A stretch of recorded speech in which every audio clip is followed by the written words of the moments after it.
When Walter and I traveled to visit my in-laws, my mother-in-law, who came to pick us up at the airport, declared, "You can't ride in the car, so you must walk home." She snorted and turned up her nose. It was a 3-hour journey one way, and though I'm confident in my physical strength, this treatment was too much. I almost cried, but someone reached out to help me. In the end, it was my mother-in-law who regretted it.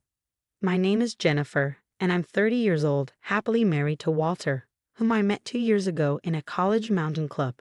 Walter is handsome and popular, and when he asked me out, I wondered why he chose me. According to Walter, I move forward silently, even on the hardest routes, without complaining, and he likes that about me. Walter works for a well-known corporation and earns a high salary. We've been living happily together since our marriage, just like our student days. However, there is one thing that bothers me: Walter's frequent calls with his mother.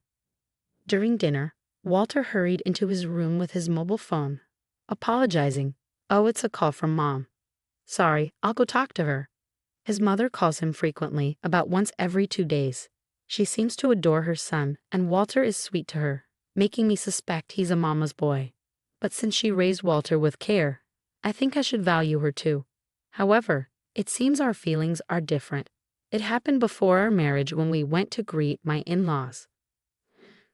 Jennifer is 2 years older than my son, almost 30. My mother-in-law seemed displeased with having an older daughter-in-law and looked unhappy throughout. Father-in-law said, "It's fine, isn't it? Love conquers all." Jennifer seems reliable, and she's perfect for Walter, who has a weak side. But that seemed to displease her even more. Mother-in-law seems unable to oppose father-in-law directly, so she decided to bully me without him noticing. When she intentionally harassed me, she would open her eyes wide, snort, and twist her lips. I had become like a zoologist, able to distinguish her expressions. "Oh, it's okay, I can eat it." I smiled and cut off the spoiled part of the dried fruit and ate it. I had learned survival skills in the mountain club. Eat what you can of the food. Father-in-law and Walter laughed, but I didn't miss her brief, sharp look and click of her tongue. There were other instances, like when she said, "Look, I went to Italy last week and bought souvenirs," and pulled out a high-quality branded tie for Walter. For me, it was a flimsy t-shirt with a fake-looking logo, obviously a knockoff brand. "Come on, try on the tie, Jennifer. You try on the shirt too," she insisted. At that moment, her face showed that familiar expression, and I realized it was another harassment. "Oh no, I can't wear a tie with casual clothes. I'm not up for it right now either." I forced a smile to keep the atmosphere light, but inside I was fed up. Afterward, I only used that t-shirt for things like weeding in the summer or as a joke to show my friends in photos. I really hate even looking at it.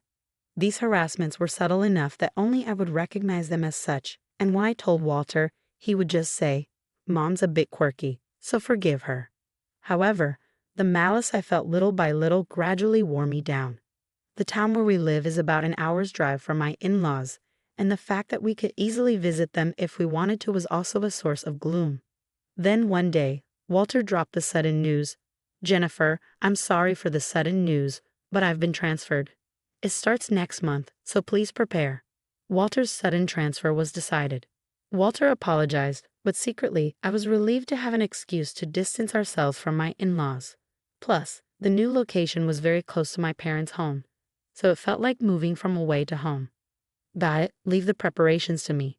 I'll ask my family for help too," I said, happily proceeding with the preparations. Now I could finally get away from my mother-in-law's petty harassment. I was anxious about our new life, but 80% of my heart was occupied by the feeling of liberation from her. The move was completed, and I thought I could finally distance myself from her. But then, "Hello, Jennifer. Where have you been?" without answering the phone. "You're not neglecting my son while hanging out at your parents' house again, are you?" It was another call from her. I wanted to sigh heavily, but I held back and replied, "I'm sorry I couldn't answer the phone earlier. I was in line at the checkout. Walter might be tired in this unfamiliar environment, so I want to support him with nutritious meals." Mother-in-law's calls started coming every 2 days. Although we saw each other less, we talked more. Most of the time, it was my mother-in-law unilaterally making snide remarks. My son is sensitive, but I wonder if someone with as thick skin as Jennifer can understand him. My son's high school girlfriend was a delicate and fragile girl. But his taste has changed quite a bit, hasn't it? Saying only things that would make me uncomfortable. Does mother-in-law have no other outlet for her stress? I felt like I had become a trash can labeled stress outlet. What hurt the most were the snide comments about children. Jennifer, you're already 30, aren't you? What do you think about children? I wonder if you, being older than my son, can have a normal child. I was shocked that someone would say such a thing in this day and age, but since it was something I had been concerned about recently, tears flowed after I hung up the phone. What does mother-in-law think of me? Does she think I won't be hurt by whatever she says? After that, the calls kept coming frequently, but when I responded only with safe answers to avoid making waves. Perhaps she found it boring and not worth bullying, so the number of calls gradually decreased. I was truly relieved from the bottom of my heart. Then on New Year's Day the following year, my husband and I headed to my in-laws' house. They were going to pick us up from the airport. Hey Walter, Jennifer, long time no see. Father-in-law waved and greeted us. I was honestly dreading seeing my mother-in-law, but father-in-law's friendliness was a relief. Happy New Year, Mom and Dad, Walter exclaimed. Happy New Year to you both. I chimed in. Happy New Year. I'm glad you came, father-in-law replied warmly, but mother-in-law didn't even look at me. Perhaps she was angry about my cold response to her frequent calls. It was an awkward relationship, and I was thinking about how to get through this situation. You must be tired from the journey. Shall we take a break at the airport cafe? Father-in-law cheerfully suggested, seemingly unaware of the tense atmosphere between mother-in-law and me. Oh, that's a good idea. Wasn't there a cafe on the second floor? Walter responded cheerfully, and we moved to a cafe inside the airport. Should I drive back? Mother-in-law asked. No, I'm still an active driver, Walter replied. While the men were chatting away, mother-in-law and I were silent. Excuse me, I'm going to the restroom, I said after ordering and got up from my seat. Oh, maybe I'll go too, mother-in-law said, standing up to follow me. I had a bad feeling about this. Just as the entrance to the women's restroom came into view, mother-in-law, walking behind me, said, You can't ride in the car, so why don't we walk back? Not understanding what she meant, I turned to look at mother-in-law, and there was that expression again. We're going back as a family of 3. You're a stranger, aren't you? I couldn't believe my ears. Walk back from here to my in-laws' house? How far could that be? And calling her son's wife a stranger. While I was frozen in shock, mother-in-law continued to throw words at me. I was kind enough to call you frequently, but unlike Walter, you only respond coldly. Living near your parents' house has gotten to your head. I don't want to think of you as my daughter-in-law. You're a stranger, a stranger. Mother-in-law's voice was getting louder. I was shocked, but I didn't want to argue in public, so I answered in a small voice, Yes, I understand. I didn't feel like going back to where Walter and father-in-law were, so I headed to the airport exit, plodding along. Even though she told me to walk back, this was an airport, there must be taxis and buses. I could go as far as I could and walk from there. But more than that, what face should I make when I safely arrive at my in-laws' house by walking? How should I spend a few days in my stay? That weighed more heavily on my mind. For now, I searched on my mobile phone for transportation to my in-laws' house. There was a bus leaving in just 10 minutes, but that bus wouldn't go near my in-laws' house.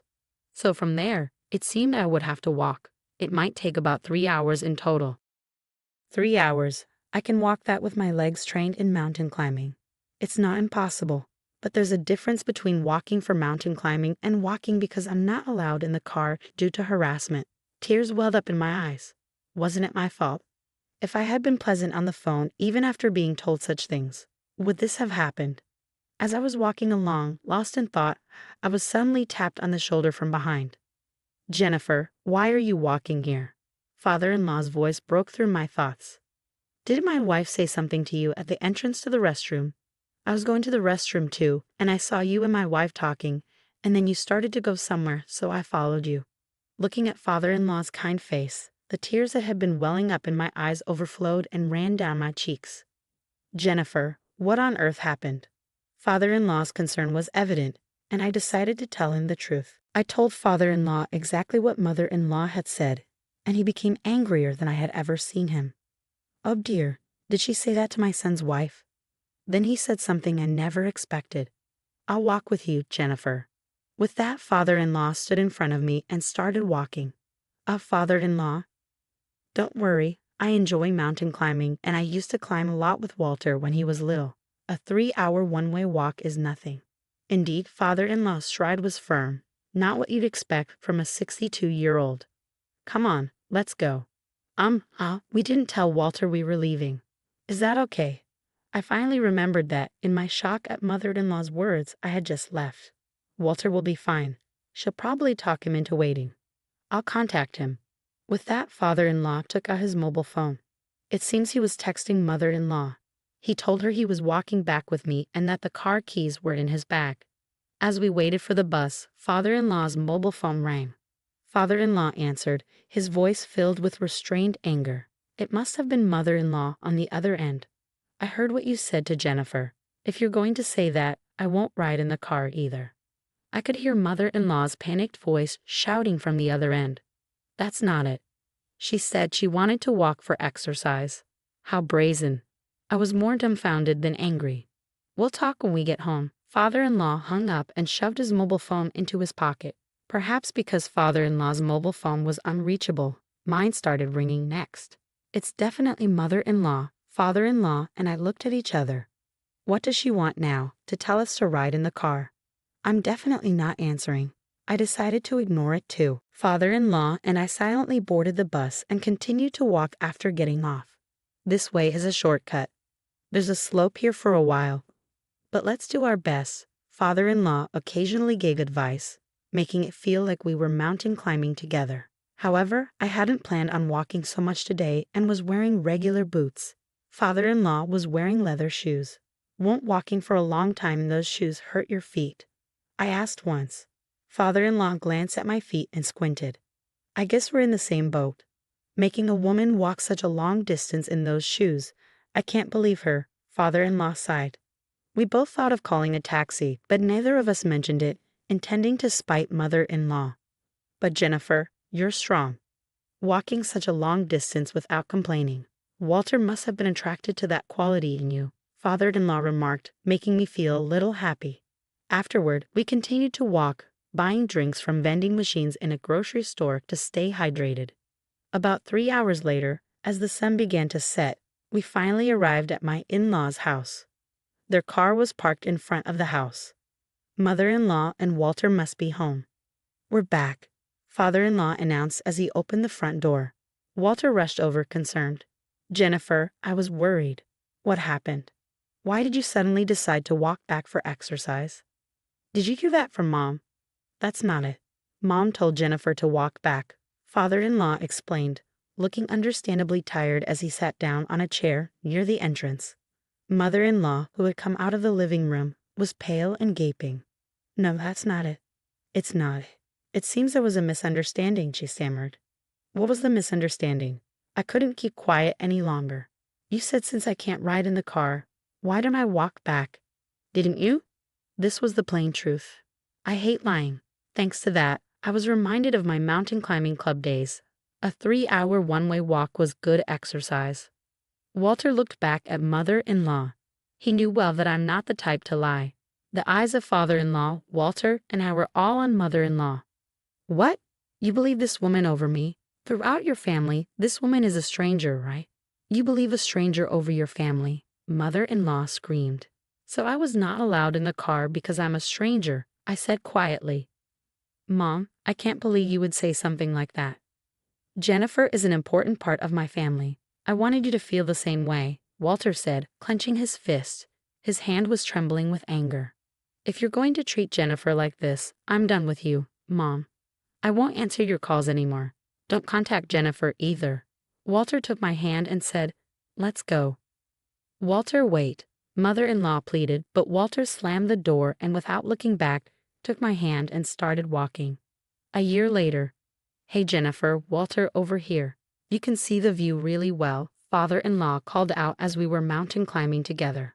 Walter received a transfer order 6 months later, and we moved back to our previous home.